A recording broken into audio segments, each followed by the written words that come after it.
Hey everyone, I just thought I'd jump on today and talk about something that I am doing at the moment, which is sowing vegetable plants for a winter garden. I don't know about you, but I turn on the TV or look at the internet and the news, and things are a little bit grim at the moment, and I think it's very normal to feel a little bit helpless when world events sort of seem beyond our control. But sowing a winter garden is something that we can do to, one, provide us with healthy, nutritious food, but two, also give us a bit of purpose and encourage us to get outside and tend to something during the winter months when we could quite as easily be holed up inside. So I just watched a video about how food prices could be impacted, and so just another good reason to sow a winter garden. And here in New Zealand, I think for the most part of the country, we can grow winter vegetables, which is awesome. So I'm going to talk to you about what I'm growing, and I've actually already sown some stuff. But yeah, there's loads that we can grow, lots of nutritious food. It is a little bit one note in some respects. It's not as diverse and interesting as summer veggies, but there's lots of great things that we can still sow and enjoy. Cool. So I obviously have quite a lot of space here for various crops, but you really don't need a big space to grow some of your own produce for winter. And if you're working with quite a small space, I'd recommend going for the things that are going to give you the best return on investment, both from a monetary perspective, but also from a nutrition perspective. So one of those things is herbs and leafy greens. So you can grow all sorts of leafy greens: spinach, lettuce, kale.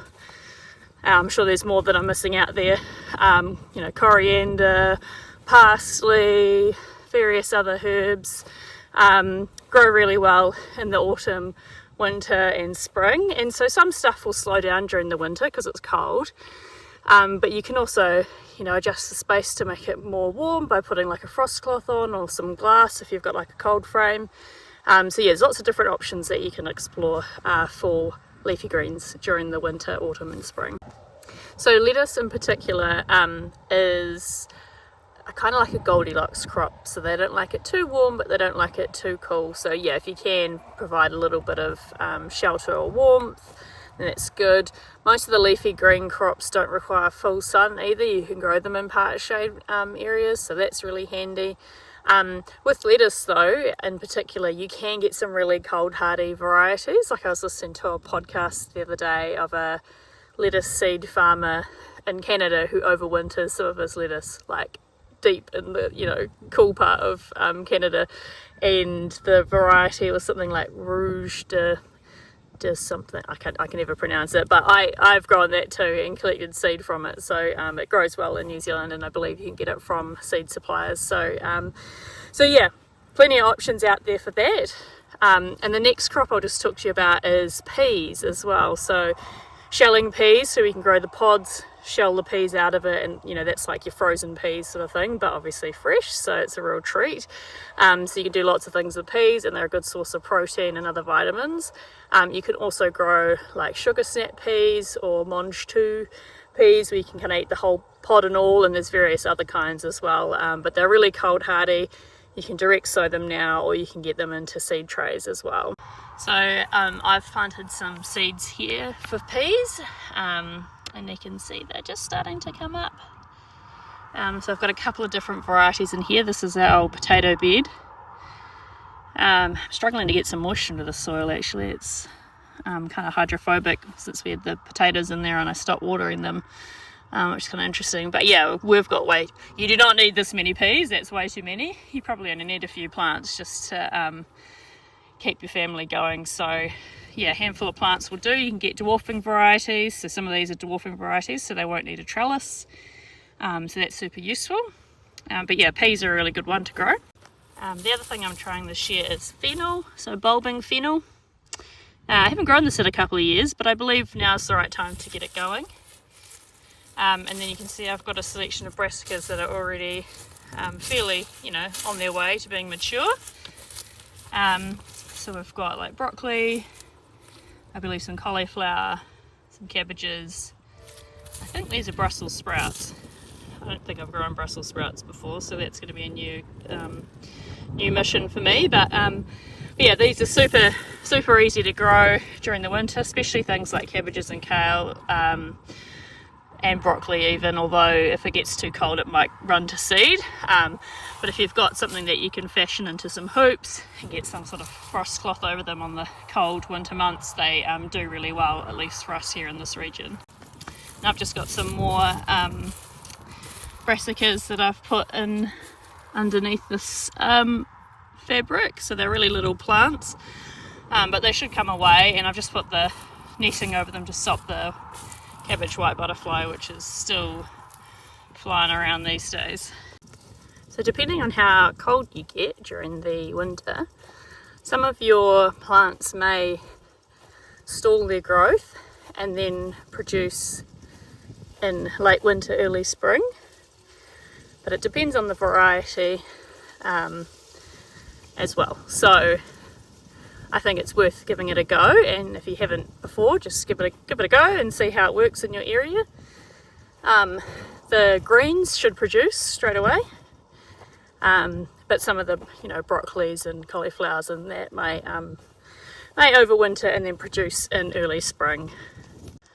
One of my top tips for growing brassicas, so that's your broccolis, your cauliflowers, your cabbages, etc., is I grow a load of different varieties, and you can sow them all at once, and typically you'd want a succession sow, right? So you want to sow every, I don't know, a few weeks or something to stagger your crop, but that's a little trickier to do at this time of year because things slow down, and then often what happens is they slow down and then they speed up all at once, and so you've got like all of your broccoli come due at the same time. So what I like to do though is have a sowing, and I try and sow all sorts of different varieties that mature at different times, and sometimes that works in staggering your harvest, and sometimes it doesn't, but I think it's worth a shot, and then you get to try all sorts of different varieties as well. But yeah, have a good plan for what you're going to do with the excess as well. So are you going to share that with family and friends? Are you going to preserve it, freeze it? What are you going to do? So work that out ahead of time is always a good idea. So there's loads of different things and methods you can use to sow your seeds. So obviously I've got soil blocks here, some seed trays, and then I also have like an old spouting or gutter that I've sown some rocket into with some drainage holes in it. That's quite a good way to use up various things lying about the place. This is like a deeper cell tray, which I got with, I don't know, some trees in it, I think, actually. And I've just sown some peas in there to go up this trellis. So I'm going to pull these sweet peas off, and hopefully some of the seeds that are on there will germinate, and then I'll replace them with another type of pea which needs a trellis to climb up. So we're going to be inundated with peas, I think, but anyway, never mind. Can always feed them to chooks or give them away, right? And then we're also growing some broad beans in these pots, so I usually sort of put one in each corner, and then you can split them apart. So now's a good time to get your broad beans in as well. And this is what I mean about winter vegetables not being as exciting. Who really likes broad beans, but you can do some cool things with them, so there you go. Carrots as well, you can start to get carrots in. It's warm enough. Certain varieties do better at this time of year, but you can grow them, and then they will hold in the ground. So that's what I'm doing over here. So I've got some carrot seed in direct sowed. Just got to make sure you keep it moist. You can put a board down or some cardboard or something like that to help with that. I can't remember what these are. Maybe silver beet, something like that. Beetroot, can't remember. So I've just put them in, and some small lettuce plants which are selling over like this, but smaller. What else have we got in here? That's probably it for now. I think, yeah, we're going to rip all of these off and put in some eating peas. Celery is another one I think does alright over the winter, so I've got a few little celery plants in. Yeah, so they'll be good. But yeah, you could grow beetroot, radishes. I think there's some winter varieties of radish, although if you had like the French breakfast sort of style, you'd be able to get a few crops out of that before the winter really hits. Turns out we've got some silver beet lurking over in this corner as well, and a strawberry. How good is that? This was one area that I did the chaos sowing in earlier in the year, so we've ended up with all sorts of things like this parsley, I think it is, or maybe it's the celery actually, I can't remember. Hang on, let's have a look. Yeah, it looks more like celery. So we've got celery going to seed, so I've left that for the insects, but might actually get some seed off it, who knows. And then randomly we've ended up with lettuce growing at the top of our avocado, and this mountain pawpaw as well. So I don't know, lettuce is one of those things that you can't really do much with unless you eat it fresh, but anyway, it's always good to have around, and it's very cheap seeds, so it's worth it. Alright, so if you wanted to get started straight away, I would recommend getting some lettuce and some spinach and some fast turn like radishes going, and then you should even get a crop out of them in like a couple of weeks, and then think about some more long-term crops that maybe are going to provide a bit more sustenance, like your peas and broad beans, and then yeah, like your brassicas and that, which will provide more nutrients over the winter. Kale is obviously super good for you. I like the Cavolo Nero variety. I think it kind of tastes a little less kale-y.